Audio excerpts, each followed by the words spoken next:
Yeah, definitely a lot going on this week. Obviously, Royal Rumble week. Um, there was the go home show for Raw, the go home show for SmackDown. Um, of course, AEW was still rocking this week. So there's a lot of potential storyline building though. So that's kind of where I'm curious to see what you guys think right now. Like with the results of the Rumble and everything in mind. And this is going to be dropping. This is February 2nd, so this will be coming out the day before the next Raw after the Rumble. So I want to know you guys' predictions going into Raw. I want to know what you guys think of the potential storylines that were being built on the last episodes of Raw and SmackDown. You know, Punk and KO, they had, some friction.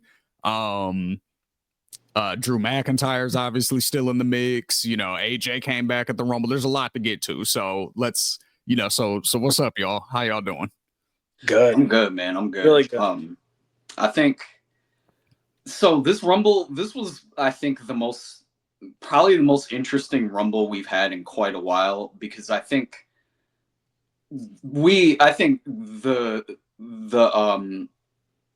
field as a whole, we kind of had our picks going into who we thought was gonna end up winning, and a few of the storylines that they've been kind of planting here and there. Because one thing that we said last week was that they're doing a lot of planting of seeds in a lot of different directions right now.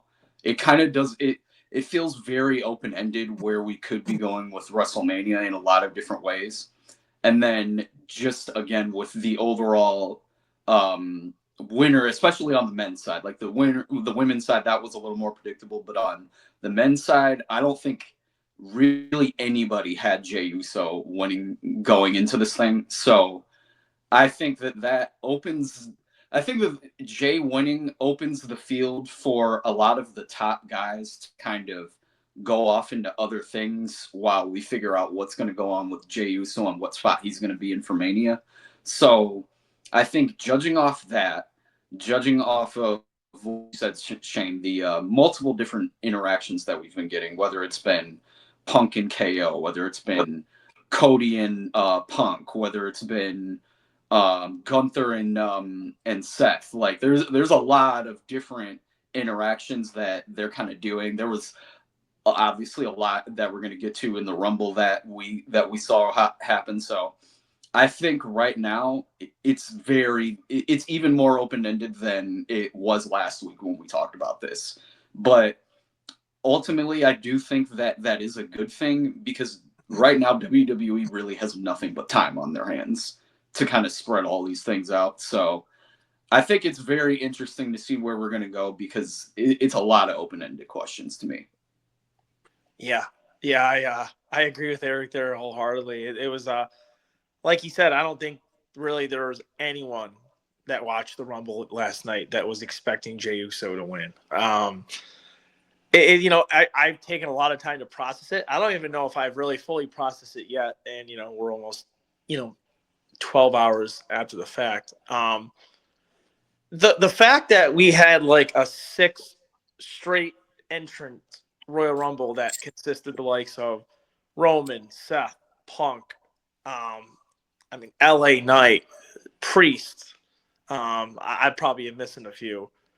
And all of these Hall of Famers, and for Jey Uso to be in that Rumble for over 35 minutes and win and eliminate John Cena, who, once Logan Paul was eliminated, I think everyone was fully expecting John Cena to win the Royal Rumble, to go on to Mania and to go win the 17th World Championship.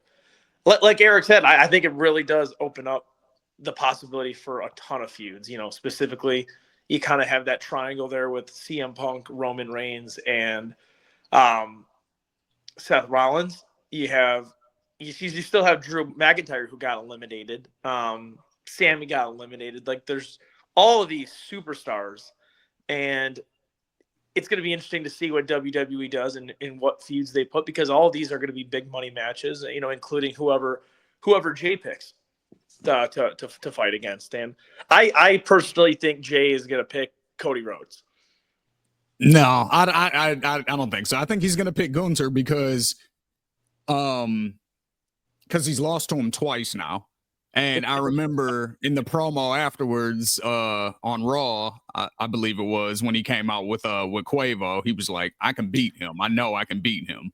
So then I forgot about that. Yeah. I forgot about that. then he wins the Rumble. So this is his final chance to prove that he can beat Gunther. I think that's where That's it's going. the way, yeah. And I also think like WWE can kind of set the table like that sometimes. I just kind of think with the way Cody's been presented very much recently as kind of towing that line between moving over to a heel, I think it would make for a great story for Jay to face Cody. And True. also, and this is just my opinion, I don't think it's as realistic, at least for me, in Jay being the guy to beat Gunther. I'm not saying he can't. Jay is a huge star. He has momentum. I just think the story would be epic with him and Cody, and then seeing whoever wins Elimination Chamber, whether it be Roman, whether it be Drew, whether it be Cena. Any of these guys facing Gunther can make for some really good television. So, Eric, what do you think about this? Because I think that because Cody is kind of towing that line a little bit more now, showing that more aggressive side, and after he beats KO at the Rumble, he's standing over him gloating while KO's standing there bleeding, and Sammy's looking at Cody kind of sideways now. I think it's almost a perfect setup for them to do with Cody what they didn't do with Cena back in the day, which is before the fans truly get sick of the babyface thing, turn him heel. And you can do it against Cena at Mania because the crowd's gonna cheer Cena. 100% they're going to. Yeah. They're gonna cheer Cena. So that risks Cody getting booed at that point. So if you turn him heel before that, which he's done in WWE before, he's been a heel already, so he knows how to do it. And even in New Japan and Ring of Honor and stuff with his Bullet Club, yeah, he knows how to do it. So I think that's the more natural story. But what do you think? So I think on my end, I definitely agree that Cody should probably turn heel sooner rather than later. And I'm actually going to give some credit to Steve on this because he's actually been calling this for maybe like a little over a month now, maybe even a little longer than that. But I do see where we do kind of run the risk of now, because now Cody is kind of leaning into that heel side a little bit more. We are kind of running the risk where now if he just goes back to like the same promo style that he was doing like when he like first won the title and stuff, it kind of runs the risk of like sounding like redundant or like sounding like it's like not coming from like a real place of where he's at in the career path right now as far as holding the title. So I definitely think, because I actually think that is a story beat that could work if they play into it. Yeah. You see what I'm saying? Like if Cody's like almost delusional, like, no, I'm the good guy. And everyone's like, what the fuck, bro? Like, no, you're not. Like, and he's still acting as if that could actually work. And I think piggybacking off that, I don't even think it'll be to the point, when he crosses there, where Cody will even rationalize it. I mean, I think judging from his segment with Punk, I don't think he made any qualms about how worked up and how this title reign is starting to change him. And then I think a match like the one against Kevin Owens, which is one of the more brutal matches I've seen in years in WWE, I don't see how you really go back from that. If anything, with Cody's character, you're going to have to build off that where he's gained some hard edges at the very least, and probably, even more than that, is probably starting to toe the line between, a hero for the fans and a guy who's just going to do whatever it takes to retain his championship. And also just because we know how it works in WWE, to truly get over as a babyface, you have to have a good heel run first. That's just how it works. Like it just is. Every single good guy that you can think of in the history outside of Hulk Hogan had to have a good heel run first. Every single one. Stone Cold, The Rock, Triple H, when he would be a good guy here and there. Shawn Michaels. Even Cena. A lot of people like to act I was like... going to say, Cena, Dr. Thugonomics. That was a heel character. A lot of people like to act like that era, like that it was so short that it almost didn't happen. But it's like, no, he still had to do that. Was because just like we talked about last week, that was the character that saved his career. He was If he didn't Dr. have that Thugonomics. character arc, it wouldn't have worked. He was Dr. Thugonomics up until he won the title from JBL at WrestleMania. Yeah. You know what I'm saying? That's a lot longer than people think. Like, he was slowly morphing into Super Cena, but he was still Dr. Thugonomics at that point, like, technically. 100%. Now, Yeah. Shay, a question I have, and we can all talk about this, is Yeah. now that we kind of know, Jey Uso's going to face one of, Gunther or probably Cody Rhodes. Mhm. What do we think happens? Let's start with some of the guys who got eliminated: Punk, Rollins, and Roman. Where do we think this goes? Go ahead, Eric. You can go first, because I have to sort of tie it back to Raw a little bit, so go ahead, Eric. Okay. So there's a few things that we still know coming out of that whole situation. One, we know that the Rollins versus Roman thing, they held off on them two specifically, like, being in each other's orbit again. They've held off on that for quite some time now.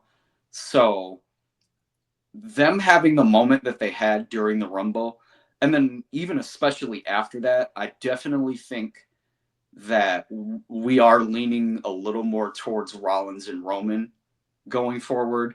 Maybe not even for just the Mania feud. That could even be stretched out over a handful of time, just because of how long they've been kept apart.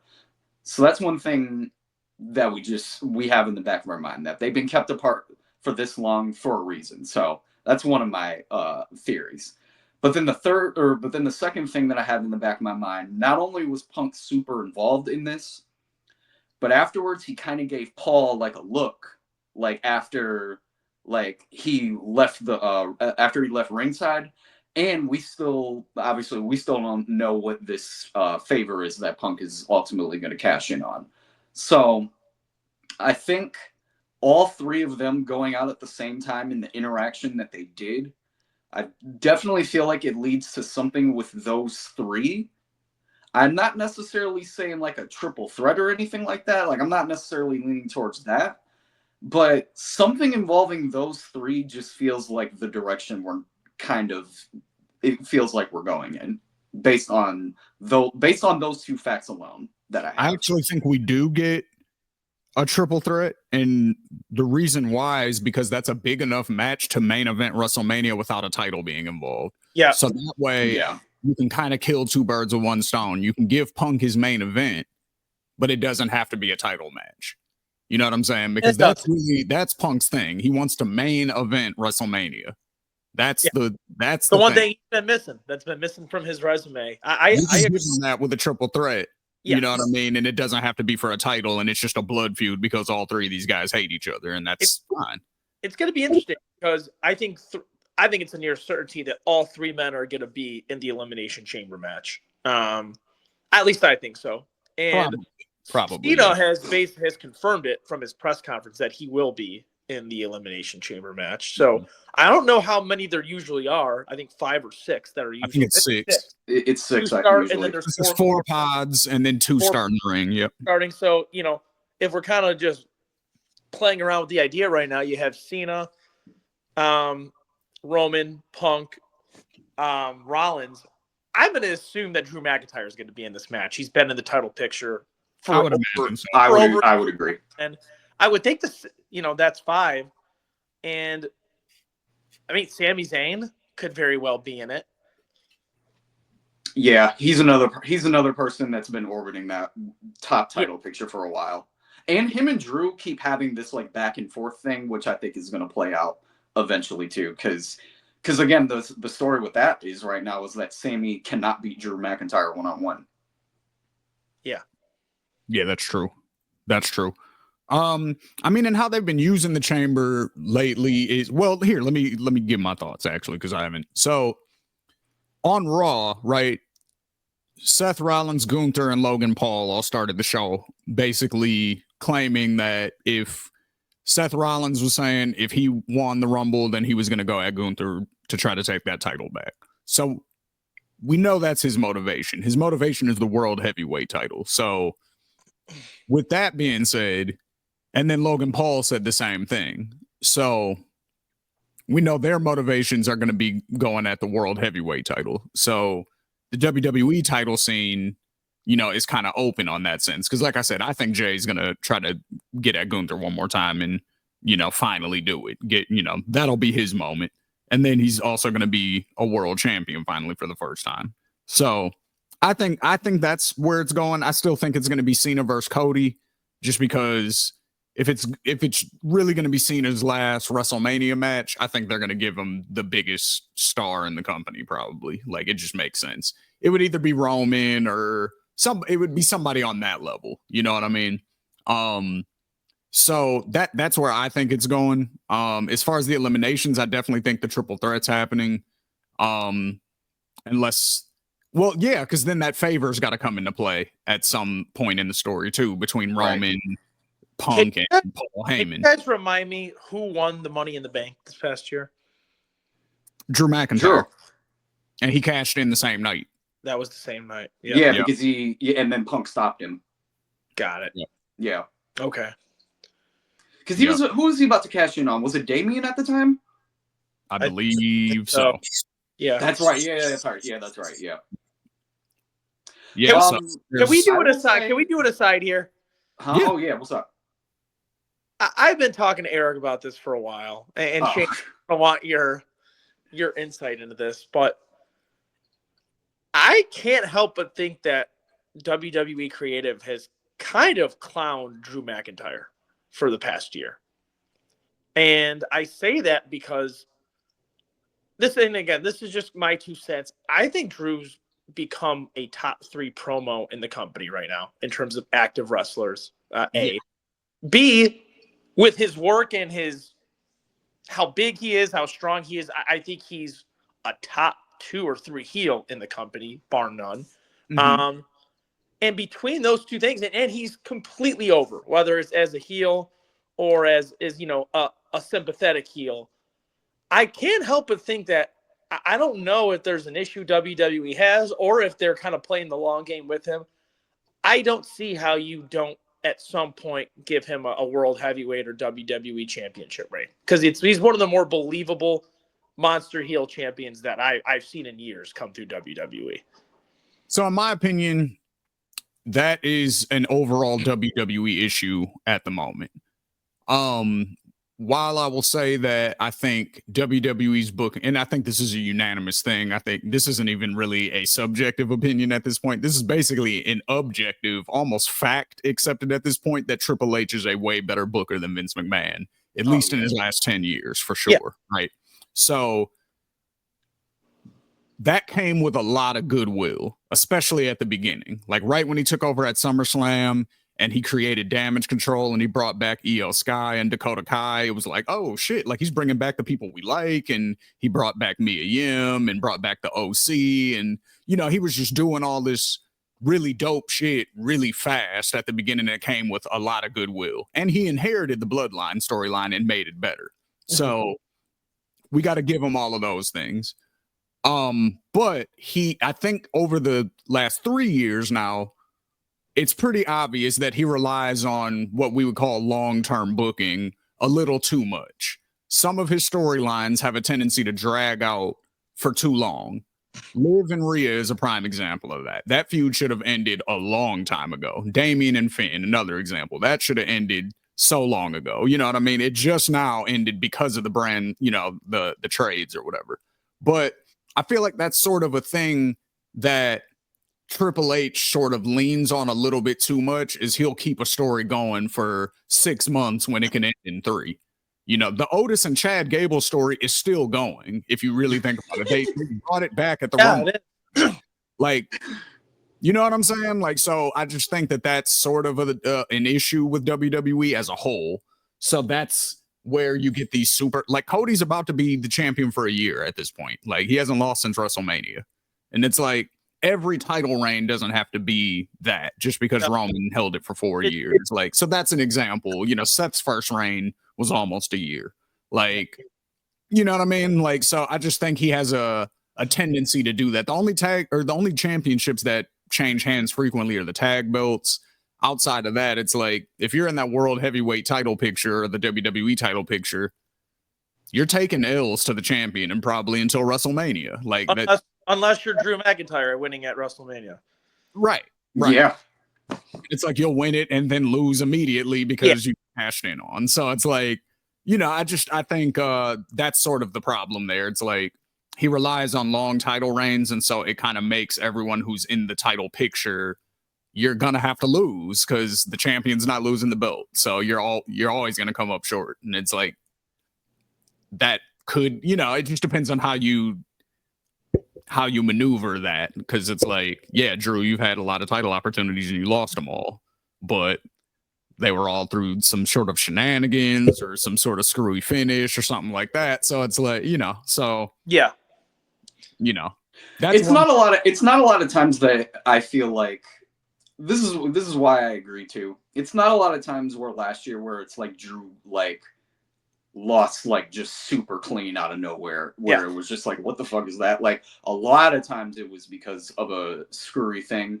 And to kind of also like tie it back into like the longer storytelling thing that Shane was talking about earlier, I think ultimately another thing that derailed that is the slight injury bug that happened last year.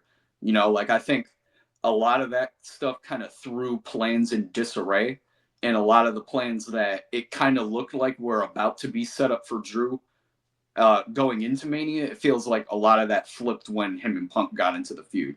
And obviously not saying that wasn't good for both of those guys, because I think that they went on that feud of the year last year. So, it's not like it wasn't a good thing, but I do agree with Shane that you do run the risk of people being like a little too expectant of the top title holders to just retain at these big shows. Like, for example, when Jay beat Braun for the IC title that one time on Raw, that was a major shock because nobody saw that coming.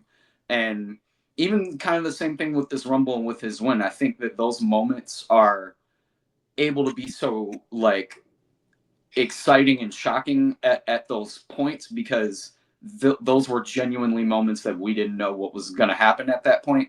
And I think that I do agree that we are kind of towing the line of making things a little too predictable at times, where it's like I kind of want to be surprised sometimes. Like I said, like with the Jay win, like I definitely see both sides of the coin where you could look at it as a positive or a negative. Like I can definitely see both sides of the coin, just based on the type of wrestler you like, type of like promo style you like, whatever the case may be. But one thing that you can't deny is that the guy is probably top 5, one of the most over guys in the company right now. And he worked his way up to this point for years now. So like the fact that they did give it to him to shock us like this, like that was the part where I'm like, okay, like that's actually a good shock. Now it's just matters what the follow-up is. But then, like on the flip side, you have the women's rumble where everyone predicted Charlotte was going to win going in, and she won. You know what I mean? And it's like, I feel like the obvious story that they're going for is her versus Tiffany, right? So to me, there's just a more natural story that's already just built into both of their characters, to where she didn't need a rumble win in order to get there.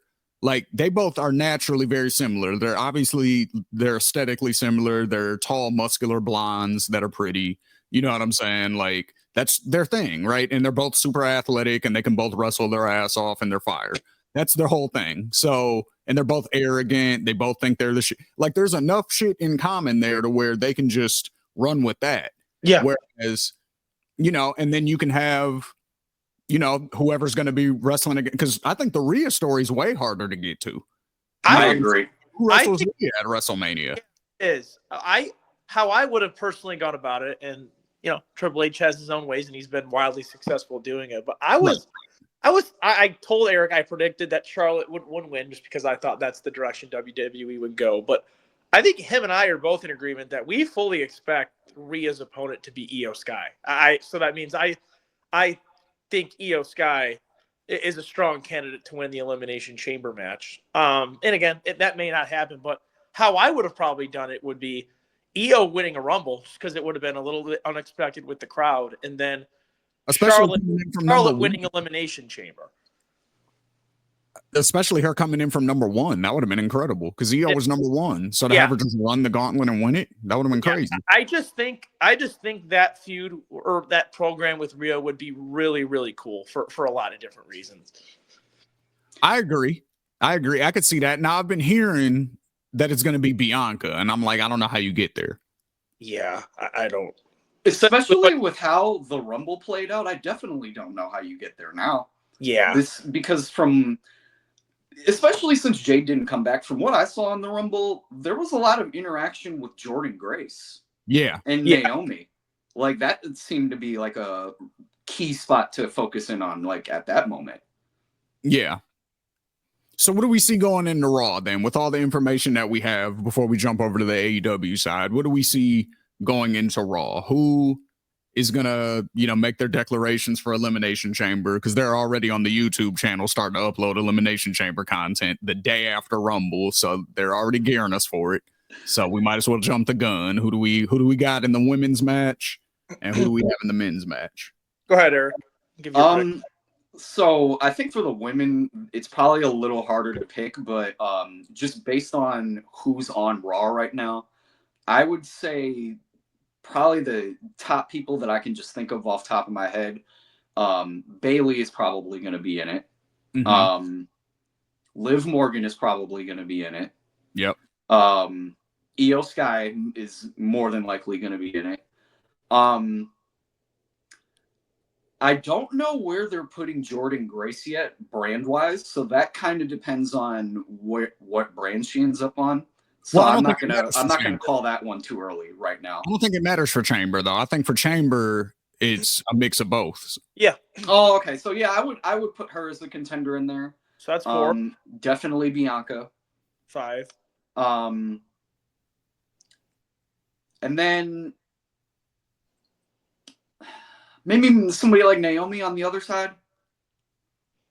Yeah. Like, I know that they're tag champs or whatever, but as far as like top women on Raw, like that's pretty much I think my list that I can think of. Unless there's somebody I'm missing. No, I like that list, Eric. I think I'd go a lot of the same as you. I'd go Bianca, Bayley, Io, Liv. I'd probably go Alexa Bliss and Nia Jax. Oh yeah, that's a good shout. Yeah, because yeah. It depends. I think Alexa's probably that pop for Alexa Bliss at Rumble was nuts. I mean, I don't think people realize like that was a sustained, super loud pop for a crowd that clearly was indicative of kind of the whole WWE universe or fan base. We've all been waiting for Alexa Bliss to come back. Yeah. She no offense to Liv Morgan, but she was kind of Liv Morgan before Liv Morgan. Yeah, sort of kind of jocked her style a little bit. So sure. I'm interested. They were flirting with the idea of making them a tag team for a little bit right there before Alexa left. Yeah, I was like, yeah, that makes sense. So Liv did eliminate Alexa from the Rumble. I can see that being a few for this year. Yeah. True. So let's do men's match. What do we think is going to happen with who do we think the men are going to be in this match, Eric? Shane, you can go on this. Or one. Shane, yeah. I'll do probably obviously Cena. I think probably Sammy, probably KO also because there's some interesting stuff you could do there. We're halfway there. Yeah, that's 3. Does Randy Orton come back before the Chamber? Probably. So I'll throw Randy Orton in there. Drew's in there. One more. I got one more. Priest. Oh, that's a good one. You don't have Rollins and Roman in that match. Okay. No, I think they're going to be involved in their own thing at that point. Interesting. I think we'll get Punk, Roman, Rollins, Drew, KO, and I think they're going to do another SmackDown Superstar. I think it's going to be LA Knight. I could see LA Knight. Oh being yeah, I could see that. That would Yeah, be my especially if he's not going for the U.S. title anymore by that point. yeah. Yeah, Yeah. I could see LA Knight. Real quick, speaking of Alexa Bliss, though, so she came out in the spooky gear. Is she going to be the 6th Wyatt Six member, or was that just purely a tribute to Bray? I think the latter.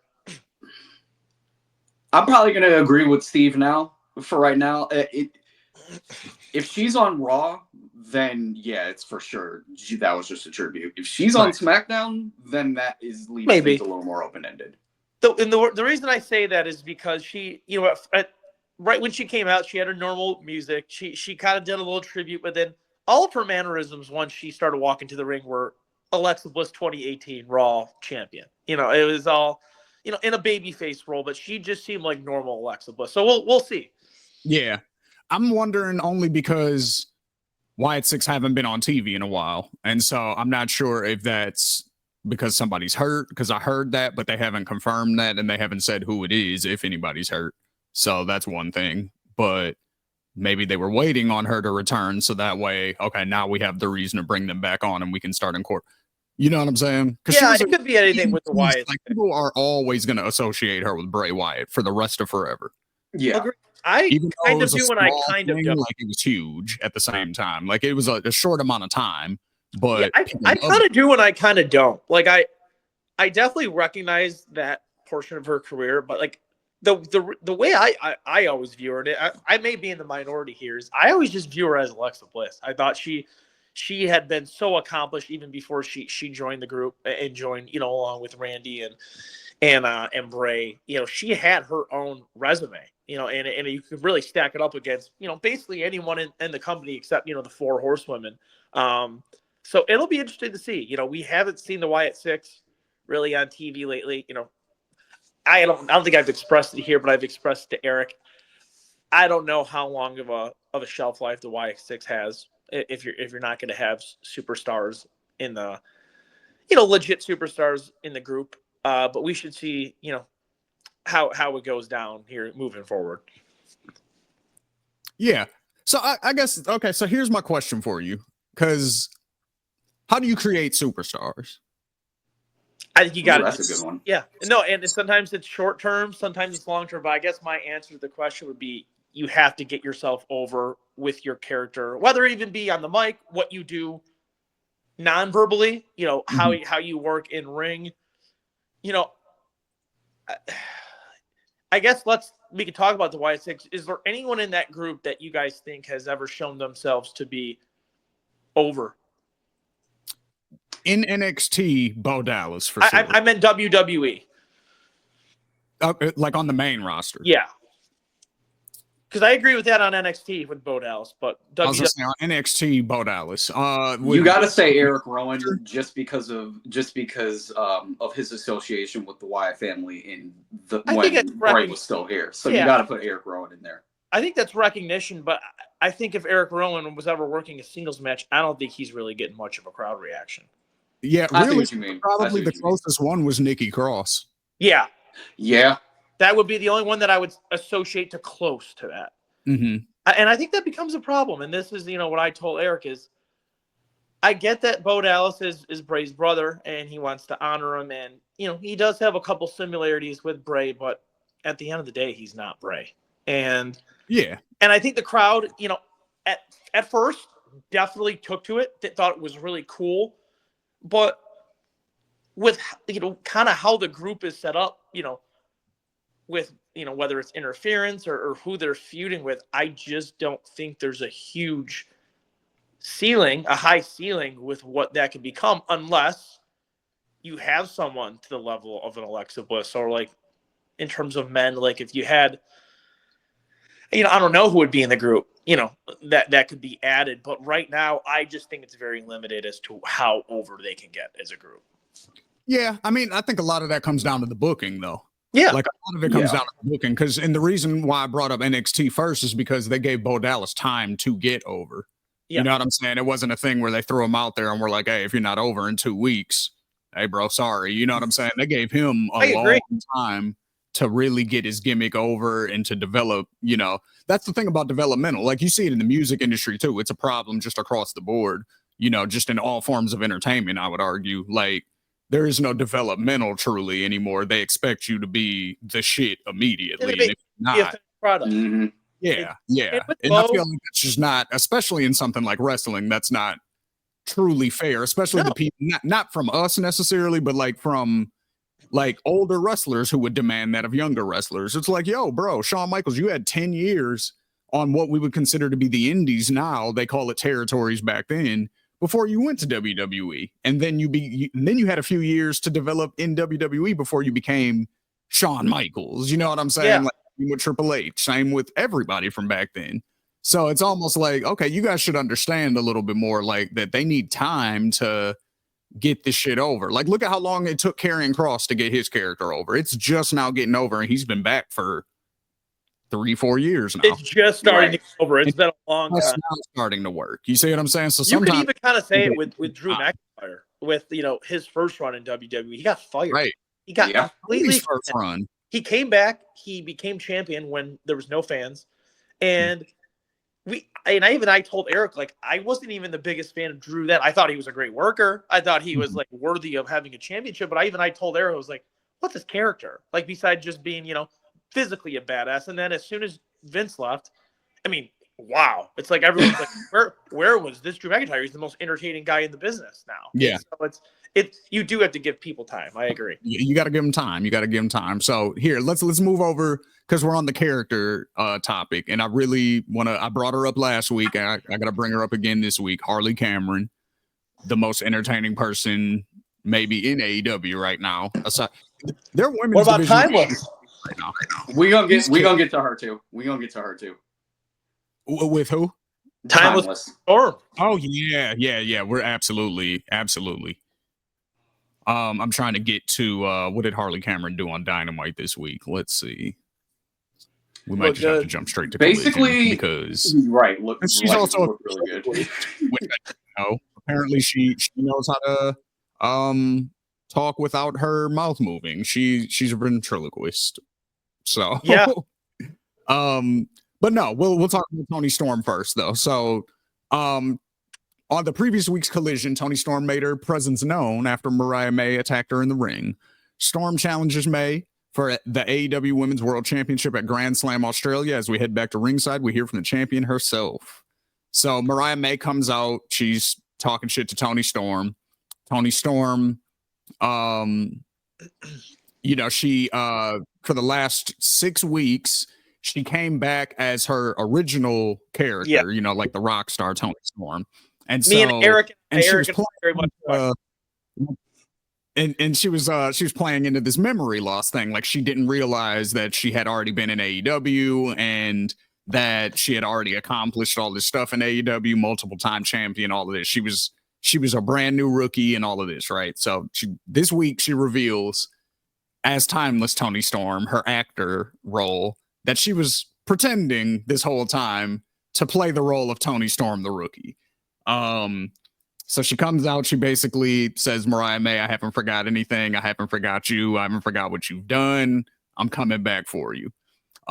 So again, if we're speaking characters in stories and things like that, to me, and I don't know if this is AEW bias or if this is, just because like a lot of people haven't watched all of it, but to me, this is maybe top 2, top 3 stories in wrestling over the past year. The whole arc from Mariah May coming in as the super fan, a la Mickie James and Trish Stratus back in the day. She basically becomes Toni Storm's underling. She's helping her, win her matches and all of this stuff, and then turns on her, breaks her heart, takes the championship from her, drives Toni Storm crazy.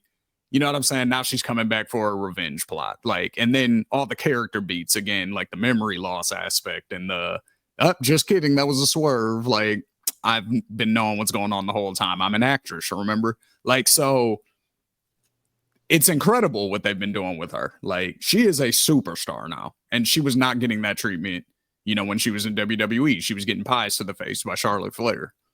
So you know what I mean? Boy, Like, boy, that was a rough. She's That was a incredible. rough period. She That was a rough period. Tony Storm is awesome. I actually honestly think she's one of the more over people in the whole promotion. To be honest with you, Absolutely, men or women, and absolutely. and that's not you can read that as an indictment on a lot of the men or just a compliment to Tony Storm or both. But she is completely over. The one thing, and I agree with you, Shane. I don't know if I'd put a top 3 personally, but I would definitely say it was one of the better storylines. Her arc of the past year. The one thing I didn't really understand, specifically pertaining to this latest episode, was I didn't really understand when she came back as normal Tony Storm. It kind of came off to me like that they were trying to revert her back to just what she was, and at that point, I didn't really understand why, because Timeless Tony Storm was one of the better characters that AEW has come up with. And I'm, credit to Tony Storm. I'm sure a lot of the genesis of that idea was hers, but the idea of I was kidding, I didn't forget who I am, and this being after she got the shit kicked out of her, I fully didn't really understand that, but I'm glad she's back as the iteration of herself that's been the coolest of her career. So I'll actually piggyback on this one. We were kind of talking earlier about like one overarching problem that WWE has as far as what Triple H's booking has been like since he's now gotten comfortable in that seat, right? Mm-hmm. I think this has really been an AEW problem for maybe the past year. And this was kind of ever since they started doing a lot of like the run-ins and like interference spots and stuff like that. I think probably one of their biggest booking issues that I just see across the board is kind of something that you just spoke on, is that a lot of the baby faces in AEW kind of get treated like shit. Yeah. And when I say that, I mean they can still win the match overall or win the overarching like part of the story, but then it always feels like the heel always still gets the one up on the baby face no matter what. And to me, it kind of makes the baby faces kind of look like afterthoughts at the end of the day. Mm-hmm. Like it almost feels like only the heels only get all the strong stuff, and I think to a certain degree that can work when a lot of the heels are over.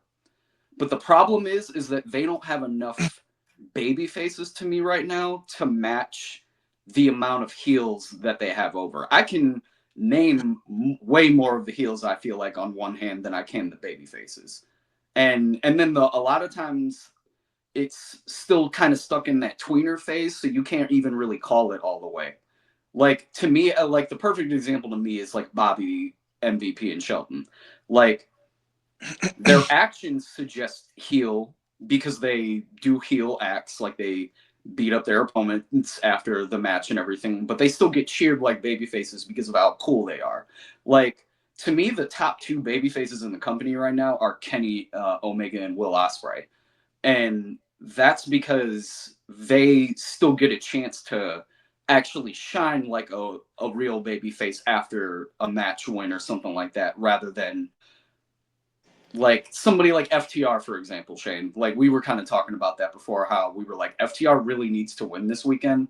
Otherwise, it's really going to like continue to bring their credibility down if they continue to lose and then continue to get the shit kicked out of them after every match. So I just think that if they want to kind of clean up the perception of the storytelling aspect of it right now, because I think that is a perception that is kind of incorrect. I definitely think that there are stories that are being built on there that can become good, but they got to give the baby faces a better shine to actually be baby faces to me. Well, I think what it is too is in AEW, they don't necessarily follow the traditional babyface heel dynamics either. Because like I would argue Swerve, super over, one of the biggest baby faces, just doesn't act like a baby face, you know what I mean? But it's the fact that he embraces his villain side that sort of makes him the baby face, because it's like, you're not faking who you are. Like you're just you and you're being authentic, and that happens to be a little bit more villainous, but you're great in the ring and you're cool and we fuck with you and Nana does the dance and we like it. So we're gonna cheer you. You know what I'm saying? Like it's just not traditional. Whereas like, and then back to the story and character arcs, Ricochet is doing some of the best character work of his entire career right now, I would argue. Like because he's getting the chance to actually speak. Like his promos aren't great, but that's part of the character. Like he just said it in a promo yesterday when he was sitting face to face with Swerve. He was like, yeah, I've had to pretend for years like I've cared what these people thought. I don't care. I don't give a damn what these people think. Like I'm out here for me. I'm trying to get this money. I'm trying to get these championships, win, and do my thing. Like it's like, yeah, now you're being real and you're being authentic, and it comes across. You know what I mean? And even the little like that laugh that he does, it's super annoying, but that's on purpose. Like because he's there to antagonize you. You know what I mean? And now they're throwing toilet paper rolls at him when he comes out at events and stuff. It's like you're getting a huge reaction, bro. Like that's what you've been missing this whole time. You've always had cool moves, but what are we going to pair with that with? AEW's giving them the chance to actually be a character. And he's like doing this sort of like Andrew Tate type gimmick now where he dresses like Andrew Tate and he acts like a douchebag, basically. He looks like it's great. Like, so, you know, I definitely encourage people, you know, because I acknowledge the criticism that they don't do enough character work and they don't do enough like story driven work and they just rely too much on in-ring action. I do think they've been putting in a conscious effort over the last really since they kind of got over all the Punk drama and the Jungle Boy Jack Perry drama. It was a huge that loss. shook them. Yeah, that was a bad time for them. It was. I would argue that period right after all that Punk stuff was the worst. AEW way worse. It was AEW's worst period. I think 100%. I think what they're doing right now, and a lot of the criticism that they get right now, is because right now, if the fun thing to do is make fun of them online. Like that's just it just is what it is. Like see like the meme culture floating around and stuff like that. Like that's just is what it is. But I would argue that I would say right now is their actual rebuilding point because you don't really see them acknowledge the Punk stuff anymore. They're not doing the rah speech thing anymore. Like now, like all that is pretty much done. Now they're just going back to we're a show and we're trying to build on what we have right now, and that's what they should be doing. I agree with Eric, and I think that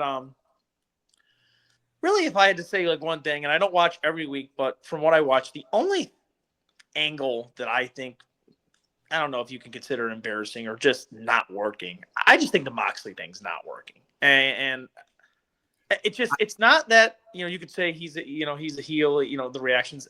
I find it more of go away heat in terms of like what this story is. I think that if I could criticize one storyline in AEW right now that I just think they can go back to the drawing board on, I think it's the Moxley thing.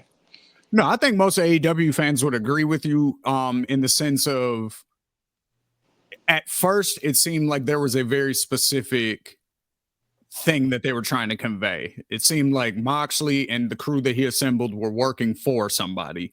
And it was like, if I don't have the championship, then this higher power, for the lack of a better term, is gonna fuck shit up in AEW, basically. It seemed like that was the direction they were going in.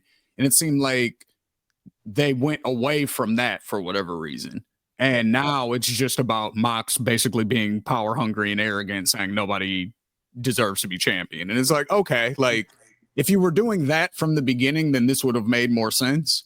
But the fact that you kind of veered off course, now we're kind of like, now it kind of feels like this is, you know, not to shit on Triple H, but that Triple H booking where it's like, okay, the wheels are turning, but we don't really have a destination in mind right now. We're just kind of going with the same thing. And, you know, week after week, we're interchanging. Okay, Claudio's going to fight this guy. Then Mox is going to fight this guy. Then Wheeler Yutta's going to fight this guy. And it's like, all right, that's the same thing every week, though. We know what this is. Like, hey, you know what I mean? Like, so I think they do need to figure out where they're going with it, you know, unless there's just going to be some huge reveal at the end that makes it all worth it. But I don't see how they could, you know, live up to that sort of hype at this point. So, The thing that they don't want to do to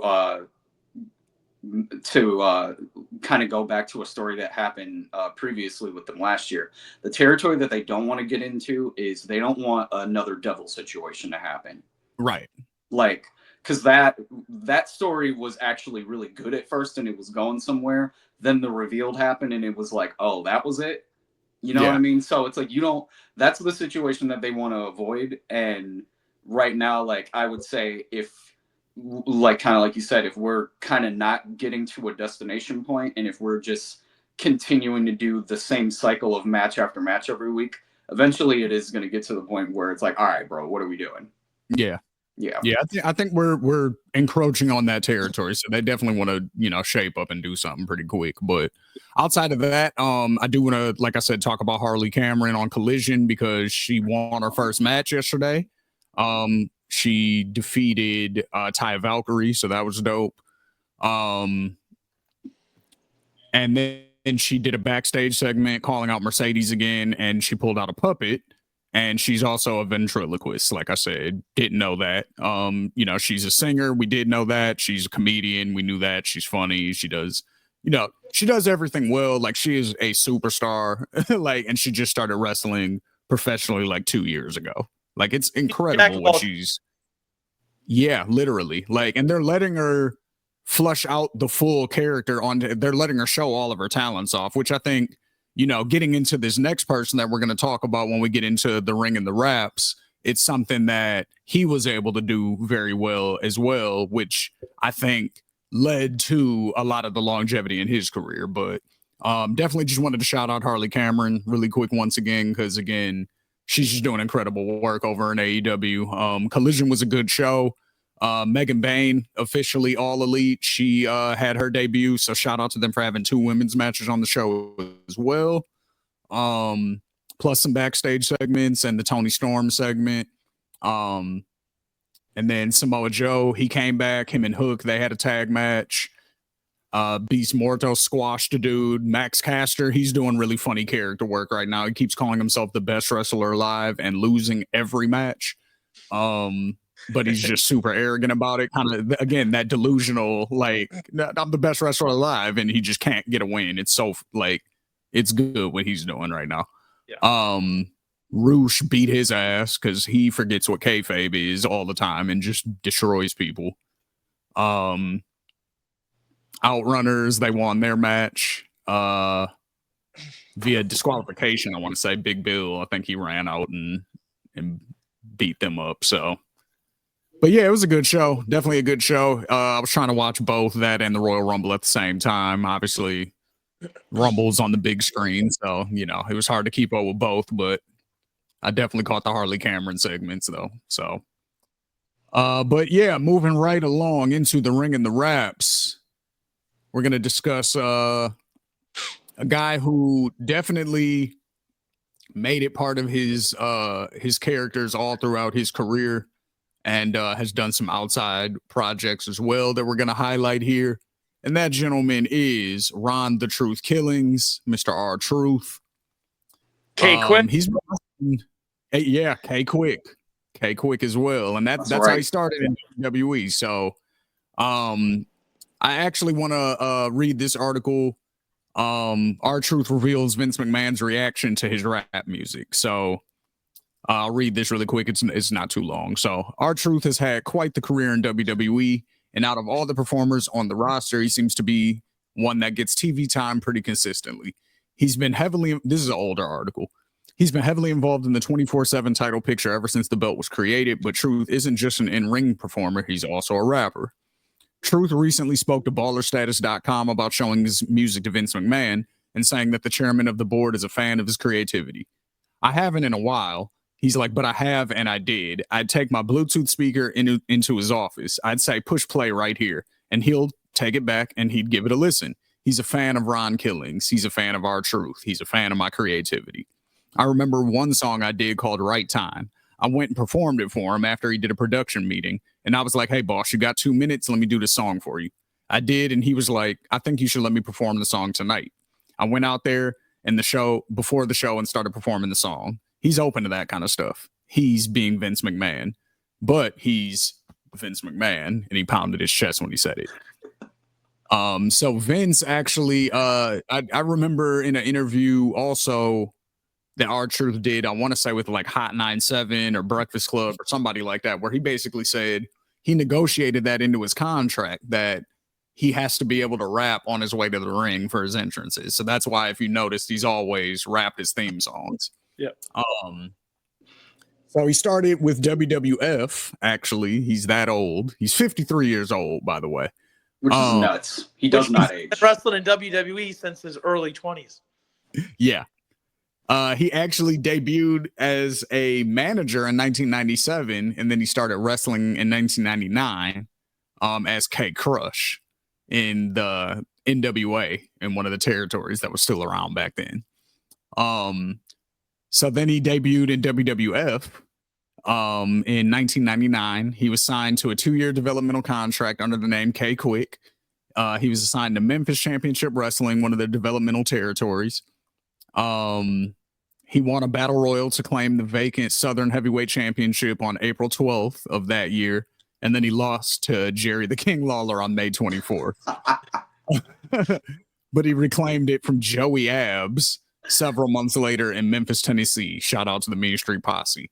Jerry the King Lawler always be beating the most random ass people for random ass shit. From Bill Dundee to K Crush. To K Crush, right. He was then promoted to the main roster, and he was K Quick. He was K Quick already. So then he was promoted to the main roster and put in a tag team with Road Dogg. He debuted on November 13th, 2000 on Raw is War, attacking William Regal during a match against Road Dogg. K Quick and Road Dogg began rapping together, performing a song called Getting Rowdy as they approached the ring. Upon the return of Road Dogg's former partner Billy Gunn, K Quick was involved in a DX quasi reunion. At Survivor Series, K Quick teamed with former DX members Road Dogg, Billy Gunn, and Chyna to face the Radicals in a Survivor Series match. K Quick was eliminated, and the Radicals went on to win the match. At Armageddon, K Quick and the Road Dogg took part in a 4-way tag team match for the tag team championship, which was won by Edge and Christian. So, okay, that was the early stuff. So from early on, again, he was rapping, and then he went to TNA in 2002 and 2003, where he was Ron the Truth Killings, which is also his rap name. And he joined up again with Road Dogg, Jesse James, and K-Dog, and they formed the 3 Live Crew. And they used to rap on their way to the ring as well. That was my first introduction to him, because obviously this was after years later and going back and finding a lot of this stuff. But I just remember like seeing some of those like early like TNA clips of 3 Live Crew walking out, and you can just like kind of see like the early stages of like what he was really trying to do when he eventually got to a bigger stage like WWE. But yeah, like you could just see like the even the chemistry with him and Road Dogg, like they carried that over from WWF to TNA. So I thought that shit was dope. Oh yeah.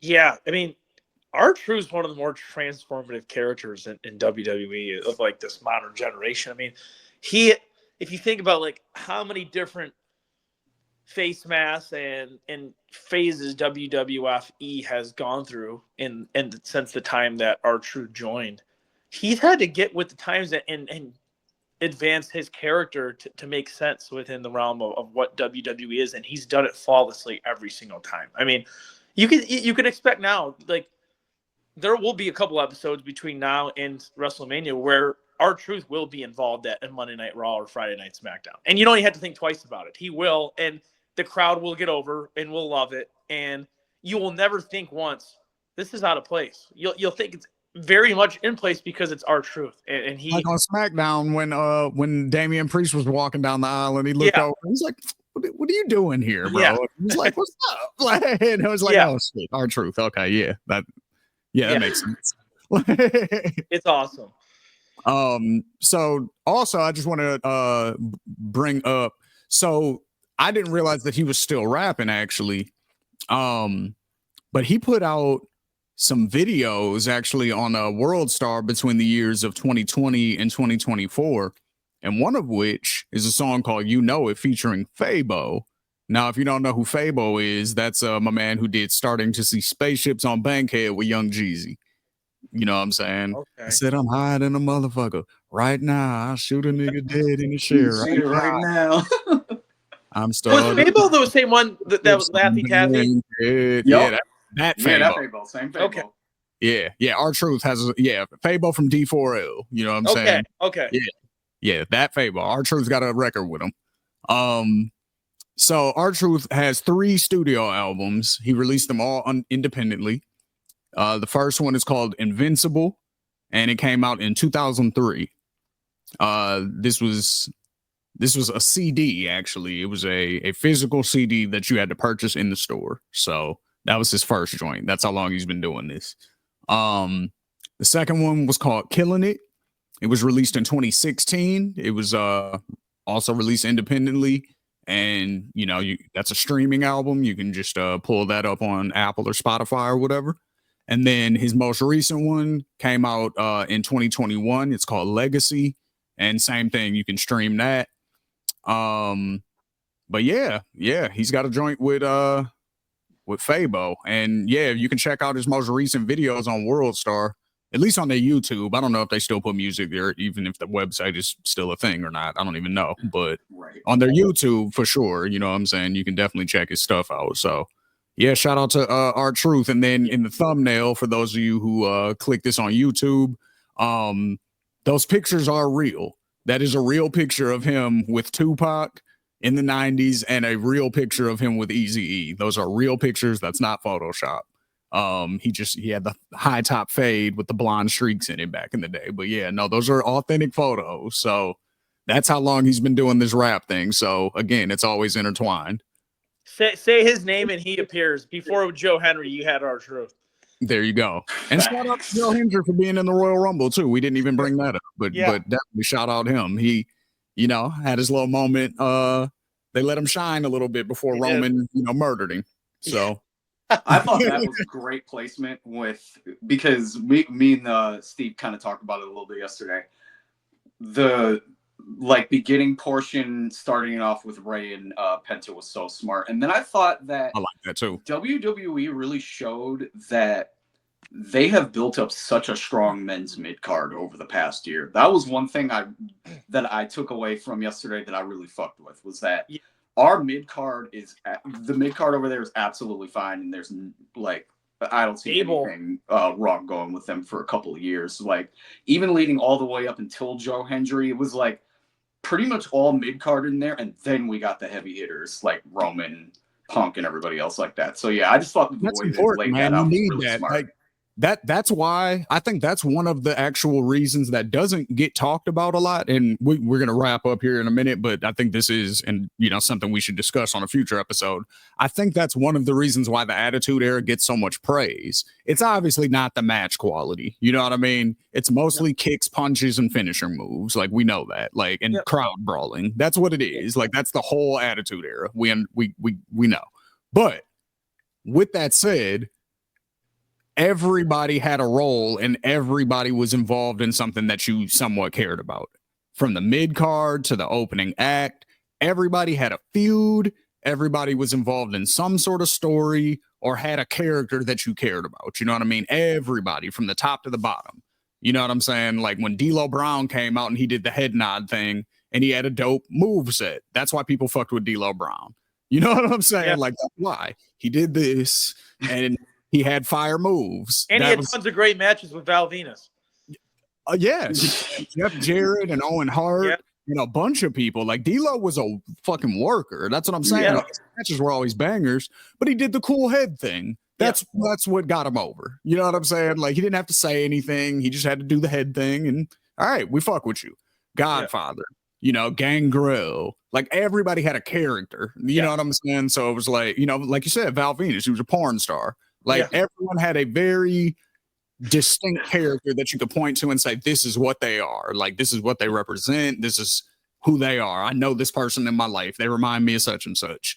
That's So they're getting back to that. And I think that's why this Rumble was so good.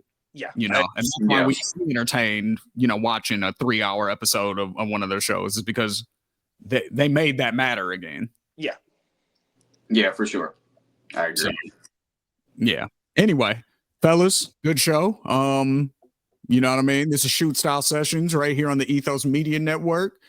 Please like, share, subscribe for all the latest new episodes of Shoot Style Sessions. If you like rap music, please subscribe for the bar exam that drops every Monday. And outside of that, we will catch you all next week. Peace.